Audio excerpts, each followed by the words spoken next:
Aku tertidur dengan lelap. Namun, tepat saat jam dinding menunjukkan pukul 11, aku terbangun karena rasa haus yang tak tertahankan. Bayu sudah tertidur lelap. Napasnya terdengar teratur di sampingku. Aku bangkit pelan-pelan agar tidak memusik tidurnya, lalu melangkah keluar kamar menuju dapur.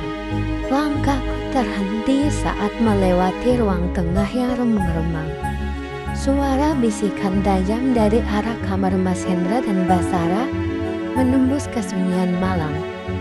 Kamar mereka hanya berseberangan dengan ruang keluarga dan dinding rumah tua ini.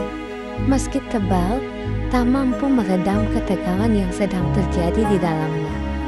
Aku tidak mau tahu, Mas. Cicilan mobil dan biaya sekolah Vino tidak bisa menunggu proyek cair. Suara Mbak Sarah terdengar meninggi, meski ia mencoba menahannya agar tidak membangunkan anak-anak. Sarah, sabarlah sedikit. Kamu tahu sendiri kondisi ekonomi sedang sulit. Beberapa klien menunda pembayaran. Balas Mas Hendra dengan nada yang frustasi. Sabar, sampai kapan? Kamu lihat Alina dan Bayu. Kalimat Mbak Sarah berikutnya membuat langkahku membeku di lantai marmer yang dingin. Mereka berdua bekerja. Gaji Bayu saja sudah jauh di atasmu.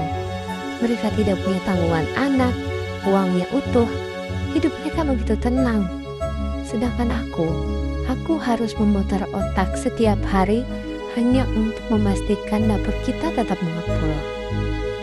Jangan bandingkan aku dengan Bayu, Sarah. Itu tidak adil. Gertak Mas Hendra pelan, namun penuh penekanan. Kenapa tidak adil? Itu kenyataannya. Bayu selalu terlihat segar, bajunya bermeri, dia bahkan bisa memberikan mainan mahal untuk anak-anak kita. Seolah-olah uang itu tidak ada harganya, sedangkan kamu, untuk beli susu si kembar saja kamu harus mengeluh dulu. Mbak Sarah terdengar terisak. Terkadang aku berpikir, betapa beruntungnya Alina. Dia punya segalanya, kecuali anak. Dan jujur saja Mas, terkadang aku merasa Bayu jauh lebih bisa diandalkan daripada kamu. Duniaku seolah berputar. Aku mematung di kegelapan. Dadaku terasa sesak, bukan hanya karena Mbak Sarah terang-terangan membandingkan suamiku dengan kakakku sendiri, tapi karena ada nada iri yang begitu tajam dalam suaranya. Iri yang selama ini ia tutup-tutupi dengan senyuman manis dan perhatian-perhatian keibuan di meja makan. Aku teringat bagaimana Bayu belakangan ini sering memberikan bantuan kecil kepada Mbak Sarah tanpa sepengetahuanku. Entah itu uang untuk menjaga anak-anak atau barang-barang rumah tangga yang tiba-tiba ada. Apakah itu bentuk rasa kasihan Bayu? Atau apakah Bayu menikmati posisi sebagai pria yang lebih mampu di mata istri kakakku? Cukup Sarah, tidur. Suara Mas Hendra mengakhiri perdebatan itu disusul suara lampu dipadamkan. Aku bergegas ke dapur untuk mengambil segelas air, lalu kembali ke kamar dengan kaki yang terasa lemas. Di bawah selimut, aku menatap punggung Bayu yang membelakangiku. Kini aku menyadari satu hal yang jauh lebih menakutkan daripada kecurigaanku tempo hari. Pagi itu, alarm ponselku berbunyi pukul 5 subuh. Kepalaku terasa berat karena kurang tidur. Dan kata-kata Mbak Sarah semalam masih bergema seperti kaset rusak di benakku. Namun, aku memaksakan diri untuk bangkit. Aku punya janji pada Bayu, dan entah mengapa janji membuatkan nasi uduk ini terasa seperti benteng pertahanan terakhir untuk menjaga suamiku agar tidak berpaling. Aku melangkah ke dapur dengan langkah pelan. Suasana masih sunyi. Hanya ada suara kicauan burung dari halaman belakang. Aku mulai mencuci beras, memeras santan, dan menggeprak serai. Aroma nasi yang mulai matang biasanya menenangkanku. Tapi kali ini, uap panas yang mengepul di depan mataku terasa menyesakkan. Baru saja aku hendak menggoreng emping sebagai pelengkap, suara pintu kamar sebelah terbuka. Mbak Sarah muncul dengan wajah yang anehnya terlihat sangat cerah. Tidak ada jejak isak tangis atau kemarahan seperti yang kudengar semalam. "Wah, Alina, tumben bangun sepagi ini. Wangi nasi uduknya sampai ke kamar loh," sapa Mbak Sarah dengan nada yang begitu ceria. Seolah-olah perdebatan hebatnya dengan Mas Hendra semalam hanyalah mimpi buruk yang sudah ia lupakan. Aku memaksakan ujung bibirku terangkat, meski rasanya kaku sekali. "Iya Mbak, semalam sudah janji sama Mas Bayu ingin buatkan sarapan kesukaannya."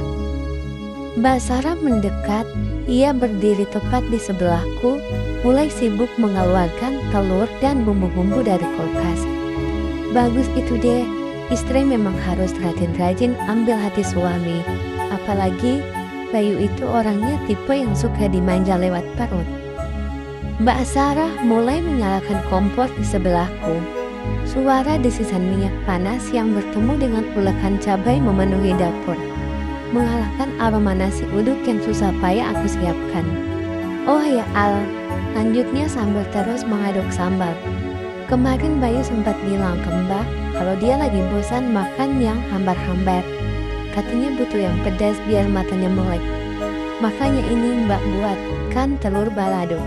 Kamu gak apa-apa kan kalau porsinya Mbak lebihkan? Takutnya Bayu nambah." Aku hanya bisa tertegun. Kapan Bayu sempat bilang begitu? Kemarin sore aku bersamanya, tapi dia tidak mengatakan apa-apa soal bosan dengan masakanku. Apakah mereka berbicara saat aku sedang sibuk dengan laporan kantor di kamar? Ataukah saat aku sedang mandi? "Gak apa-apa Mbak." "Terima kasih," jawabku singkat, mencoba mengubur rasa sesak yang mulai merayap naik ke tenggorokan. Tak lama kemudian, Bayu keluar dari kamar dengan wajah segar. Begitu kakinya menginjak ke area dapur, hidungnya langsung kembang kempis. "Wah, bau sambal siapa ini? Wanginya sampai ke depan." "Ini pesanan kamu, Bay. Mbak Sarah ingat kamu bilang ingin yang pedas-pedas," sahut Mbak Sarah dengan nada riang yang terdengar begitu akrab. Bayu langsung duduk di meja makan. Wajahnya tampak lebih bersemangat daripada biasanya. "Wah, Mbak Sarah memang yang paling tahu seleraku. Makasih ya Mbak." Aku meletakkan semangkuk nasi uduk di depan Bayu. Namun belum sempat aku mengambilkan lauk ayam goreng yang sudah kusiapkan, Mbak Sarah dengan cekatan sudah menyiramkan 2 butir telur balado merah membara ke atas nasi suamiku. "Ayo dimakan baik, masakan Alina juga pasti enak kalau ditambah ini," ucapan Mbak Sarah sambil melirikku dengan senyum yang terlihat tulus, namun terasa sangat berbisa. Bayu mulai makan dengan lahap. Setiap suapan yang ia ambil disertai pujian untuk sambal Mbak Sarah. "Pas banget pedasnya Mbak, ini baru sarapan." Aku duduk di hadapannya, menyendok nasi udukku sendiri yang terasa hambar. Mas Hendra kemudian menyusul duduk. Wajahnya tampak guyu. Mungkin masih terbayang pertengkaran semalam. Kami makan dalam keriuhan suara anak-anak yang mulai terbangun. Seolah semuanya berjalan seperti biasa. Seolah tidak ada rahasia di balik pesan singkat. Seolah tidak ada kecemburuan yang mendidik di balik panci-panci dapur. Di bawah meja, tanganku meremas kain dasterku sendiri. Aku mencoba terus meyakinkan diri bahwa ini hanya bentuk kekeluargaan. Namun setiap kali Bayu tertawa menanggapi candaan Mbak Sarah, aku tahu bahwa benteng pertahananku sedang digerogoti secara perlahan oleh wanita yang tinggal hanya beberapa langkah dari pintu kamarku.